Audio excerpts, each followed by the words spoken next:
आज के वीडियो में हम डिस्कस करेंगे मूविंग एवरेज के बारे में। ये वीडियो मूविंग एवरेज का मास्टरपीस होने वाला है, क्योंकि हम मूविंग एवरेज को बेसिक से एडवांस तक तो कवर करेंगे ही, साथ में प्राइस एक्शन और मूविंग एवरेज का कॉम्बिनेशन करके ट्रेड कैसे लेना है यह भी डिस्कस करेंगे। तो समझते हैं मूविंग एवरेज क्या होता है। मूविंग एवरेज सिंपली एक लाइन होती है जिसकी हेल्प से आप परफेक्ट ट्रेंड आइडेंटिफाई कर सकते हैं, इंपॉर्टेंट सपोर्ट और रेसिस्टेंस आइडेंटिफाई कर सकते हैं, और भी बहुत सारे बेनिफिट हैं इसको यूज करने के। मार्केट में आपको दो टाइप्स के मूविंग एवरेज मिलेंगे, एक एसएमए और दूसरा ईएमए। दोनों का काम काफी हद तक सिमिलर ही है। पर्सनली मैं ईएमए का यूज करता हूं, इसीलिए हम ईएमए के एग्जाम्पल से सब कुछ सीखेंगे। इसको यूज करने के लिए आप ट्रेडिंग व्यू में सर्च करें मूविंग एवरेज एक्सपोनेंशियल। इस पर क्लिक करते ही आपके चार्ट में मूविंग एवरेज प्लॉट हो जाएगा। इसकी लेंथ की सेटिंग बाय डिफॉल्ट 9 की होती है। जरूरत पड़ने पर हम इसको चेंज कर सकते हैं। कब और कहां इसकी लेंथ को चेंज करना है वो हम आगे डिस्कस करेंगे। अब समझते हैं मूविंग एवरेज का यूज करके हम ट्रेंड आइडेंटिफाई कैसे करें। जब मूविंग एवरेज प्राइस के नीचे होता है तो इसका मतलब ये है कि ये एक अपॉर्ड ट्रेंड है, और जब मूविंग एवरेज प्राइस के ऊपर होता है तो इसका मतलब है कि यह एक डाउन ट्रेंड है। जैसे यहाँ आप देख सकते हैं मार्केट हायर हाई और हायर लो फॉर्मेशन में ऊपर की तरफ मूव कर रहा है। नेक्स्ट प्राइस तेजी से नीचे गिरने लगती है। यहाँ प्राइस काफी हद तक नीचे गिर चुकी है, तो हर कोई बिगनर ट्रेडर को यही लगेगा कि अब ये अपॉर्ड ट्रेंड खत्म हो गया और डाउन ट्रेंड की शुरुआत हो चुकी है। लेकिन एक बार हम मूविंग एवरेज को ऐड करके देखें तो प्राइस अभी भी मूविंग एवरेज के ऊपर ही है। इसका मतलब ये अभी भी अपॉर्ड ट्रेंड ही है। हो सकता है हमें जो यह डाउन साइड की मूवमेंट मिली वह एक पुल बैक हो। अभी हम इसको डाउन ट्रेंड तो नहीं बोल सकते, क्योंकि प्राइस अभी मूविंग एवरेज के ऊपर है और आगे प्राइस ने अपना अपर ट्रेंड कंटिन्यू किया भी। नेक्स्ट एग्जांपल, यहाँ शुरुआत में प्राइस एक लोअर हाई लोअर लो फॉर्मेशन में नीचे आ रही थी और फिर एक बड़ा मूवमेंट हमें ऊपर की तरफ मिला। ऊपर की तरफ बड़ा मूवमेंट देखकर हम इसको अपर ट्रेंड कंसीडर नहीं कर सकते, क्योंकि प्राइस अभी भी ईएमए के नीचे ही है और आगे प्राइस ने अपना डाउन ट्रेंड कंटिन्यू किया भी था। अब समझते हैं कि मूविंग एवरेज को हम सपोर्ट और रेसिस्टेंस की तरह कैसे यूज कर सकते हैं। यहाँ अभी प्राइस मूविंग एवरेज के ऊपर है तो ये अपर ट्रेंड हुआ, और आप देख सकते हैं प्राइस बार बार इस मूविंग एवरेज का सपोर्ट लेकर ऊपर की तरफ मूव कर रहा है। मतलब यहाँ ईएमए ने सपोर्ट का काम किया। आगे हाईली चांस है कि जब प्राइस इस ईएमए के आसपास आए तो यही ईएमए का सपोर्ट लेकर मार्केट फिर से ऊपर की तरफ जा सकती है, और आगे यही हुआ। प्राइस ने ईएमए का सपोर्ट लिया और ऊपर साइड एक बिग मोमेंटम दिया। नेक्स्ट एग्जांपल, यहाँ आप देख सकते हैं प्राइस बार बार इस रेसिस्टेंस ईएमए को टच करके नीचे गिर रहा था, तो आगे भी संभावना है कि प्राइस फिर से इस ईएमए का रेसिस्टेंस लेकर नीचे आ सकती है, और यहाँ ऐसा हुआ भी। प्राइस ने ईएमए का रेसिस्टेंस लिया और एक बिग मोमेंट डाउन साइड की तरफ दिया। दोस्तों ध्यान रखना, जब आप ईएमआई का यूज करें ऐसे सपोर्ट और रेसिस्टेंस के लिए तो प्राइस को ईएमआई मिनिमम 2 बार तो टच करना ही चाहिए। 2 बार टच होने के बाद ही यह ईएमआई आपको बेहतर तरीके से रिजल्ट देता है। इस तरह कोई भी अप ट्रेंड में प्राइस को मिनिमम 2 बार टच करना चाहिए ईएमए को, तभी हम इस ईएमए को आगे सपोर्ट की तरह यूज कर सकते हैं। अगर आप बिगिनर हैं और ईएमए का यूज करते हैं तो आपके साथ एक प्रॉब्लम आ सकती है, वो यह कि जब आप ईएमआई चार्ट में प्लॉट करेंगे तो कुछ बार ईएमआई परफेक्टली आपके चार्ट में नीचे रहेगी अगर अप ट्रेंड है तो, और अगर डाउन ट्रेंड है तो ईएमआई परफेक्टली प्राइस के ऊपर रहेगी। लेकिन कई बार ऐसा भी होगा कि आपने ईएमआई प्लॉट किया और ये ईएमआई बिल्कुल प्राइस के बीचों बीच प्लॉट हो जाएगी। इस तरह आप ईएमआई का यूज करके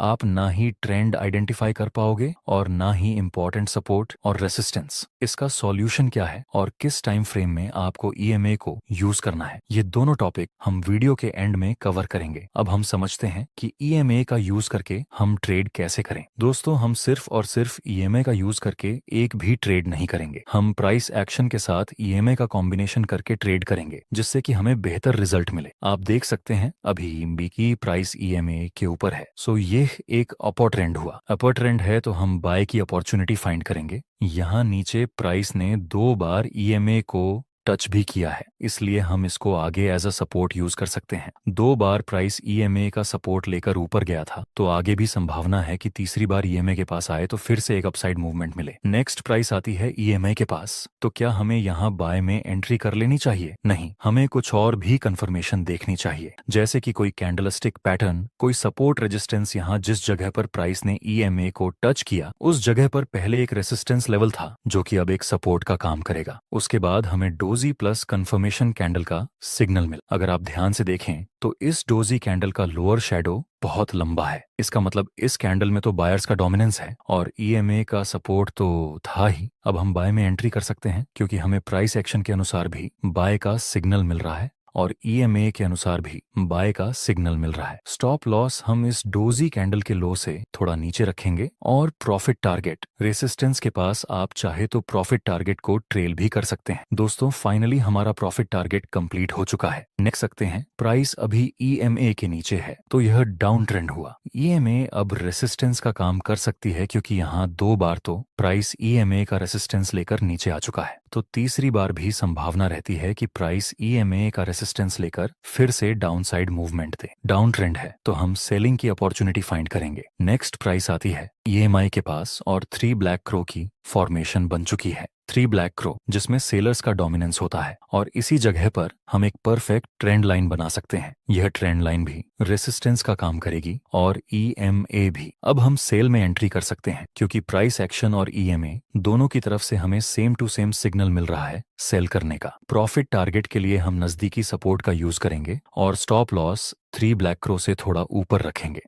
अब कुछ डिफिकल्ट एग्जाम्पल देखते हैं, जैसे कि यहाँ प्राइस ईएमए के ऊपर था, मतलब ये अप ट्रेंड हुआ। अप ट्रेंड है तो हम बाय की अपॉर्चुनिटी फाइंड करेंगे। जब प्राइस आएगा ईएमए के आसपास और प्राइस एक्शन के अनुसार भी कोई बुलिश कैंडल का सिग्नल मिले तब हम बाय में एंट्री कर सकते हैं। नेक्स्ट प्राइस आता है ईएमए के पास और फिर से डोजी प्लस कंफर्मेशन कैंडल की फॉर्मेशन मिली। यहाँ ईएमए का सपोर्ट है, ऊपर से कैंडलस्टिक पैटर्न का सिग्नल मिला। क्या हमें यहाँ बाय करना चाहिए? नहीं, ईएमए के सपोर्ट के पास बुलिश कैंडल का सिग्नल मिला, फिर भी हम बाय में एंट्री नहीं कर सकते। यहाँ बाय न करने के 2 मेन रीजन है। पहला, ये जो बुलिश कैंडल का सिग्नल मिला उसके नीचे सिर्फ और सिर्फ ईएमए का सपोर्ट है। प्राइस एक्शन के अनुसार यहाँ कोई भी इंपॉर्टेंट सपोर्ट लेवल नहीं है। ऐसी बुलिश कैंडल्स जिसके आसपास कोई सपोर्ट ना हो उनके ऊपर हम ट्रस्ट नहीं कर सकते। दूसरा, ये जो सपोर्ट था अब वह आगे रेसिस्टेंस का काम करेगा और कंफर्मेशन कैंडल एकदम इस रेसिस्टेंस के पास ही क्लोज हो चुकी है, इसलिए भी हम यहाँ बाय में एंट्री नहीं कर सकते। नेक्स्ट, प्राइस इस ईएमए को नीचे की तरफ ब्रेक कर देती है। कुछ लोग सिखाते हैं कि जब ईएमए ब्रेक हो और ब्रेकआउट के बाद कंफर्मेशन कैंडल मिले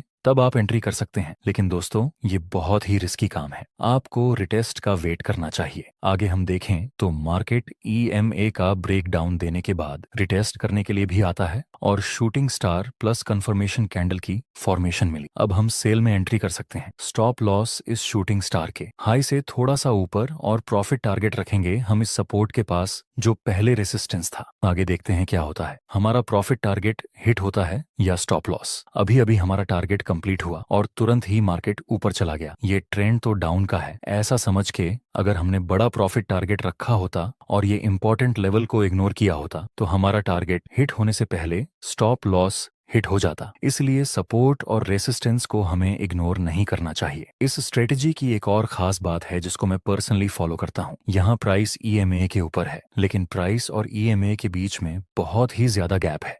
यूजुअली ऐसा होता है कि प्राइस ईएमए के नजदीक आती है, लेकिन ऐसे समय जब प्राइस और ईएमए के बीच में गैप हो और कोई बुलिश सिग्नल मिले बाय करने का प्राइस एक्शन के अनुसार, तब सब कुछ परफेक्ट होने के बावजूद भी हमें बाय नहीं करना चाहिए। जैसे यहाँ आप देख सकते हैं इस इंपॉर्टेंट लेवल के पास बुलिश कैंडल का सिग्नल मिला। अगर हम यहाँ बाय में एंट्री करते हैं तो जाहिर सी बात है हमारा स्टॉप लॉस हिट हो जाता, क्योंकि यहाँ प्राइस और ईएमए के बीच में बहुत ज्यादा गैप था। अब उसका सॉल्यूशन बताता हूँ जिसके बारे में हमने स्टार्टिंग में डिस्कस किया था। जब आपको ईएमए एकदम प्राइस के करीब मिले तो ऐसा होने का पहला रीजन है कि जब प्राइस साइडवेज रेंज में हो और आप इसको अप्लाई करें तो साइडवेज रेंज में ईएमए काम नहीं करता। इसको आप सिर्फ ट्रेंडिंग मार्केट में ही यूज कर सकते हैं। दूसरा रीजन कि हर टाइम फ्रेम में एक ही लेंथ की ईएमए का यूज करना। मान लो कि यह 1 दिन की टाइम फ्रेम है और ईएमए 100 पीरियड का, तो इसी लेंथ का ईएमए आप 5 मिनट की टाइम फ्रेम में यूज नहीं कर सकते। आपको ईएमए की लेंथ बदलनी पड़ेगी। ईएमए के सेटिंग्स में जाकर